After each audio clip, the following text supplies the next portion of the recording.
Hey everyone, welcome back. My name is Mike Zagari and welcome. In this video, this is going to be part 2 of how to scale your business using Amazon advertising. If you haven't watched the first video, make sure you go back. We talk about foundational principles before you even think about scaling that have to be in place. And we also go over 5 unique strategies. So in this video, we're gonna cover an additional 5 strategies, and keep in mind that not all of these strategies are going to be good for you at this moment, but keep these strategies in mind for when you are ready to start scaling your business. I will see you on the inside. And before we do that, make sure to subscribe to this channel, click on the little notification bell because we come up with weekly videos to help you grow your business using the power of Amazon advertising. All right, guys, strategy number 6 is called Asin Targeting. Now, Asin Targeting can be done across sponsored product ads, sponsored brand ads, and sponsored display ads. And often this is an underutilized strategy where sellers are targeting some ASINs, but they're not taking advantage of the full potential of Asin Targeting. So check this out. When I dive into Asin Targeting, I can choose a single ASIN or a bunch of ASINs. I can pull those ASINs from my search term report. I can sort of pick on the ASINs that are a little bit weaker in the bunch. I can also do category targeting and then refine that category down to the ASINs where I have some kind of an advantage. And in this example, I'm targeting 14 to 24 ASINs that have a really low review star rating. The point is we want to make sure that we find ASIN opportunities and we can target them across all 3 different ad types. Now, it's worth noting that when you target an ASIN, you're not just targeting the actual ASIN product detail page, you're also targeting the search words related to that ASIN. And this becomes very apparent when you dig into the search term report. Now, check this out. Right now, I'm looking at a sponsored product search term report, and I did a bit of ASIN targeting for this ASIN right over here. And what's going to show up in the customer search term is the exact ASIN. Now, what shows up though, when you go to look at your other reports, is that some of the clicks and impressions came from actual search terms, like search terms related to the ASIN, for example, grill brush. And that is a bit confusing because it's only showing the ASIN here. So what this basically means is if you look inside of your customer search term report for sponsored product ads, you're not getting a ton of information. You may want to dig into your modifiers and your placement modifiers and do a bit more of a placement modification for the product detail page to direct traffic to this ASIN as opposed to the search terms related to this ASIN. To further make this point, if you go into a sponsored brand search term report, now this is a sponsored brand search term report, you can see that I did some ASIN targeting here for this ASIN and it comes up as a broad match. And this is the search term that resulted from that ASIN. So as you can see, search terms do result from ASINs, but also ASINs result from ASINs. So what this means is when I targeted this ASIN, I targeted the search terms related to that ASIN for my sponsored brand ad.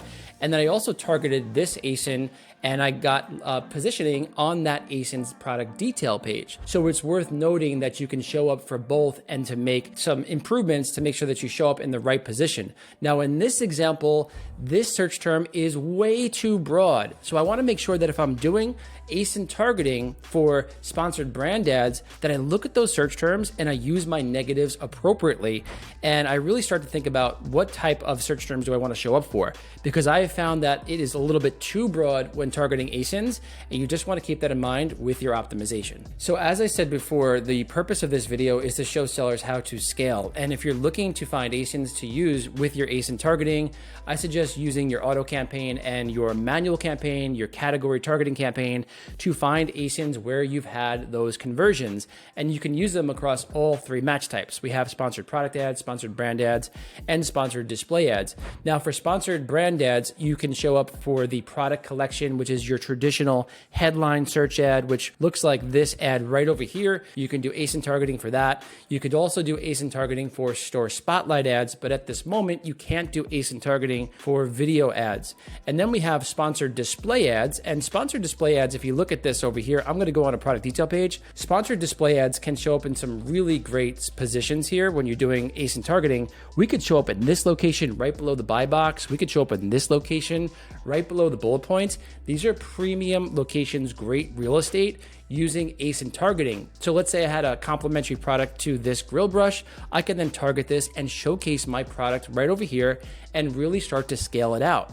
Now, the important part of this video is we want to teach sellers how to really scale. And the way to find those ASINs is, once again, to dig into the search term report, to dig into your category targeting campaigns, your auto campaigns, find the ASINs that have already converted, using them inside of here. Start to think a little bit outside of the box. What you can also do is find the newest listings, and you could target those new listings with Asin Targeting that have not yet had a chance to build reviews. Also start to think in terms of brand analytics. Go into your brand analytics report, find ASINs from that, make sure you look for opportunities. And I really think that the more you look for these opportunities and test, the more fruitful Asin Targeting will be for you. All right, so opportunity number 7 is to find new audiences and study your audiences.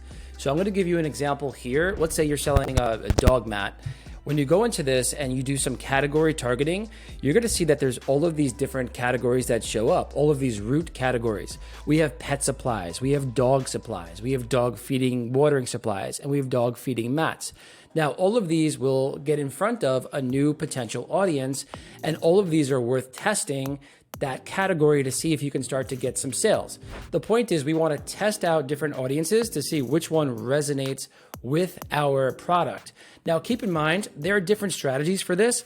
Let's say you're trying to get your product out in the discovery phase of the buying cycle. You may go into and target the pet supply category and expect to have a much higher ACOS, because really it's not specific to any products in the pet supply category. You're just targeting the broad pet supply category. Now, if you start to go down this category tree, it would make sense to me that your ACOS would get better and better as you go down to more precise category targeting. As you evolve in your journey as an Amazon advertiser, you can also test out other categories, relevant categories, complementary categories, all of these different things, and you will be surprised which categories actually work out pretty well. Just keep your goals in mind, whether it's a discovery-based campaign, consideration, or a highly targeted-based campaign when you're doing this type of strategy. Regardless of this, the more you study and understand your audience, the better you are going to be at targeting that audience. So I highly recommend going into brand analytics, learning about your audience, studying your audience any which way that you can, maybe even going on social media and figuring out exactly what makes them tick, figuring out what else they like, and potentially doing some targeting in some other unique different categories as well. All right, number 8 is ongoing continuous research inside of your search term report. So the search term report is absolutely just golden in terms of opportunities. And in my opinion, it has to be studied on a regular basis. So I am inside of PPC Entourage, inside of the section that shows you the search term report all broken down. And you could see here that I have some interesting search terms. And essentially I have over here selected new keywords only, which means these are keywords or search terms that I'm not already bidding on. And you can see there's all of these opportunities. Cat sucking toy. I've never even heard of that. Long cat toy wand. Small dog playpen. Cat litter mats 36 by 36. Cat toys circle track. So the point is, there's all of these new opportunities that you can use in all of your campaigns. You could also use these search terms as part of your headlines in your different ad types for sponsored brand ads and sponsored display ads. And then you could also use this as research into new products, because you're really seeing what the customers are actually looking into and looking into buying. So it's a really good way to get into the mind of the actual shopper. So the other way that I would utilize this is I would double click on orders, and I would see which search terms have the most amount of orders. If you have multiple orders for a search term, you may wish to consider using a listing builder tool to get these search terms into your actual listing to help with SEO. So the tool that we have been using is Zanguru, and essentially why I like that is because you can upload 8 different ASINs and compare them side by side and look at the density of the keywords in your listing compared to your competition, but then also use something like a search term report and the search terms found here to upload those keywords and to see if you can get them inside of your listing itself, which allows you to get small incremental gains in improvements in SEO, which is really good over time. All right, number 9 is to build an absolute army of sponsored brand ads that are highly targeted over a period of time. Now, I call this the copy, rinse, and repeat strategy. And essentially it has to do with the search term report once again. So for example, here, I have this long tail search term, cat litter mat, litter trapping mat. Now that's a little bit too long. I would maybe trim that down a little bit or look for another opportunity. But what we want to do is we want to create those highly aligned sponsored brand ads. And what I mean by that is we want to make sure that what the customers are searching for is included inside of that ad. So what we're going to do then is put this inside of our headline, but also use it as part of our targeting. So let me give you an example of what this looks like. Here we have hiking backpack. And as you can see, hiking backpack is in the actual headline. All you see are hiking backpacks, and it brings you to the page dedicated to hiking backpacks. Now, this is a short tail keyword. You can do something a little bit more long tail. And imagine if a shopper is looking for something long tail and they see it right in the headline. There's congruency there, there's relevance there, and they're more likely to click on that ad. And that's the goal. We want to get shoppers to click on the ad. So the reason why I brought up the copy, rinse, and repeat strategy, because we're talking about scale, is that you can take some of your best sponsored brand ads and you could simply copy them inside of Seller Central, and then you can find the search term and edit that ad and edit the headline, edit the keywords that you're targeting, and you can create a highly targeted ad using the copy, rinse, and repeat strategy for scale. All right, number 10 is to build an army of video ads. So video ads is still an exceptional opportunity. They're performing really, really well. And it's really simple to make these ads. You don't need a huge budget. You don't need to make these incredibly immaculate videos. You can make simple videos. You can make slideshow videos. You could even film it with your own phone. You could even make these on Canva. It is really simple and straightforward to get these moving. Now, with a video ad, you want to make sure that you capture people's attention, which is why I have this ad showing right over here. Well, this ad starts with a blow up of fire, and it really caught my attention, and I wanted to show that to you guys on this video. So I will wait for that part of the video to show. But the point is, these videos are short, anywhere between like 20 and 45 seconds, and you want to start to create an army of these videos.